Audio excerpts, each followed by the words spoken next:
આજે આપણે દાળ ફ્રાય જીરા રાઈસ બનાવીશું. તેની માટે તુવેરની દાળ, ચણાની દાળ અને મગની દાળ. પહેલાં 1 વાટકી તુવેરની દાળ, અડધી વાટકી ચણાની દાળ અને અડધી વાટકી મગની દાળને ધોઈને પલાળી લઈશું. અને રાઈસ માટે ચોખાને ધોઈને પલાળી લઈશું. દાળ આપણે અડધો કલાક પલળી ગઈ છે, તો એને બાફવા મૂકી દઈશું.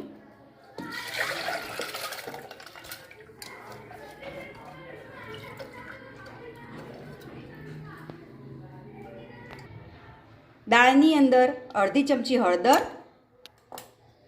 અને 1 ચમચી મીઠું નાખી તેને બાફવા મૂકી દઈશું. 3 સીટી વગાડીશું.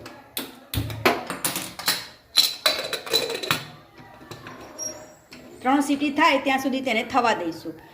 જીરા રાઈસ બનાવવા માટે ભાતને આપણે અડધો કલાક પલાળ્યા છે, તેને આપણે હવે ઓસારવા માટે મૂકી દઈશું. તો તેની માટે તપેલીમાં પાણી મૂકી તેની અંદર 2 લવિંગ, 1 તજનો ટુકડો, અડધી ચમચી તેલ અને મીઠું 1 ચમચી નાખી અને ઉકળે ત્યારબાદ એની અંદર આપણે આ ભાત ઓસારવા મૂકીશું. હવે આ પાણી ગરમ થઈ ગયું છે, તો એની અંદર આપણે ભાત નાખી દઈશું.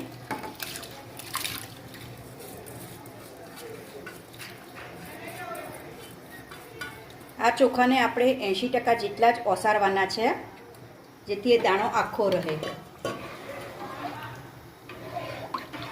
હવે આને થોડી વાર 7-8 મિનિટ જેવું ઉકળવા દઈશું. પછી આપણે એને ઓસાવી લઈશું. હવે આ ભાત આપણા થઈ ગયા છે. દાણો દબાવીને જોઈ લઈશું. હા, બસ 80% જેવા થઈ ગયા છે. તો હવે એને આવા કોઈ કાણાવાળા વાસણમાં ઓસારી લઈશું. દાળ આપણી આવી બફાવી જોઈએ, થોડા દાણા રહેવા જોઈએ. આમ ચડી ગયા છે દાણા, પણ દાળ ફ્રાયમાં આવી દાળ હોવી જોઈએ. હવે દાળનો વઘાર કરવા માટે ડુંગળી, 2 લીલા મરચાં, લસણ આદુની પેસ્ટ, ટામેટાં, કોથમીર, ગરમ મસાલો, લાલ મરચું, હિંગ, જીરું અને ધાણા જીરું. પહેલાં આપણે વઘાર કરીશું. હવે વઘાર કરવા માટે 1.5 ચમચી તેલ મૂકીશું આપણે દાળનો વઘાર કરવા માટે. હવે તેલ આવી ગયું છે, તો એમાં 1 ચમચી જીરું તતરી જાય ત્યારબાદ 1 ચમચી હિંગ, 2 લીલા મરચાં, લસણ આદુની પેસ્ટ, તેને સાતળી લઈશું.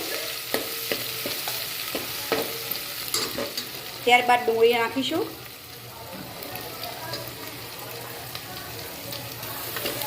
ડુંગળીને થોડી વાર ગળવા લઈશું.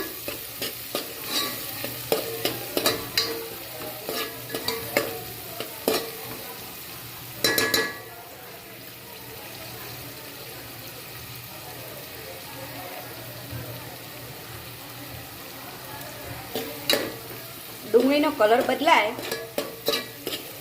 પછી આપણે ટામેટાં એડ કરીશું.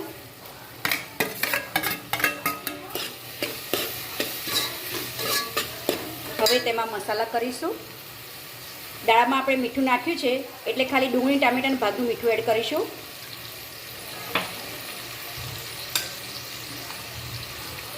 દોઢ ચમચી લાલ મરચું, તીખાશ તમે જેવી રીતે ખાતા હોય તેવી રીતે એડ કરવાની.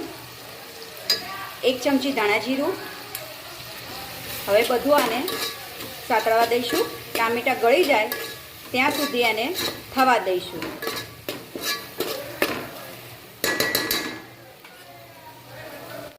આવી રીતે ટામેટાં અને ડુંગળી એકદમ ગળી જાય તો જ દાળ ફ્રાયનો ટેસ્ટ સારો આવશે. હવે તેની અંદર આપણે અડધી ચમચી જેટલો ગરમ મસાલો એડ કરીશું.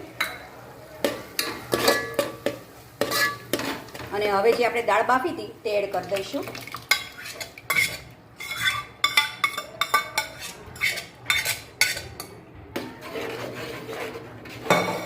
દાળ ફ્રાય તમારે બહુ થીક જોઈતી હોય, હોટલમાં આવી જ મળે છે, પણ એની અંદર આપણે થોડું પાણી નાખીશું. જો ગરમ ગરમ ખાવા બેસવાના હોય તો અંદર અડધો ગ્લાસ પાણી નાખી 1 ઉભરો આવવા દેવાનો.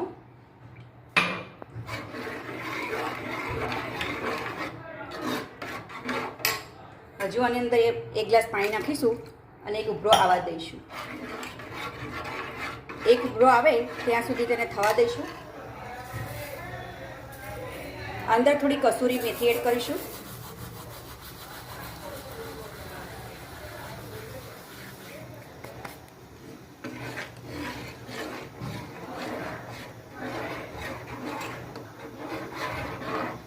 હજુ આપણે આ દાળની ઉપર એક તડકો કરવાનો છે.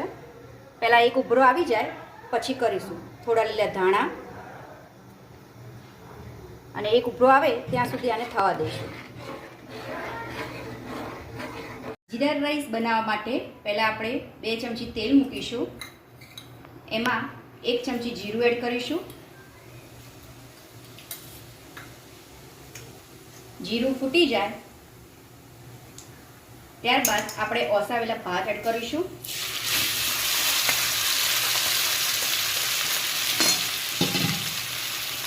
થોડા દાણા એડ કરી એના હલકા હાથે હલાવી લઈશું.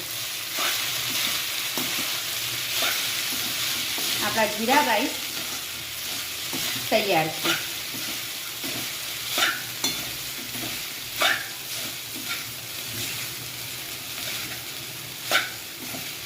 દાળના વઘાર માટે ઘી મૂકીશું. ઘી થોડું ગરમ થાય ત્યારબાદ આપણે લાલ મરચું, જીરું એડ કરીશું. હવે લાલ મરચું, 1 ચમચી જીરું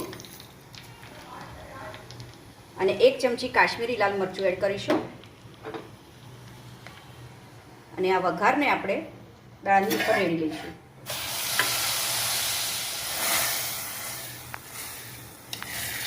હવે આપણે દાળ ફ્રાય જીરા રાઈસને સર્વ કરીશું.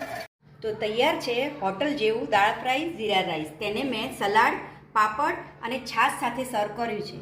આજનો વિડીયો ગમ્યો હોય તો લાઈક, શેર અને સબસ્ક્રાઈબ કરો.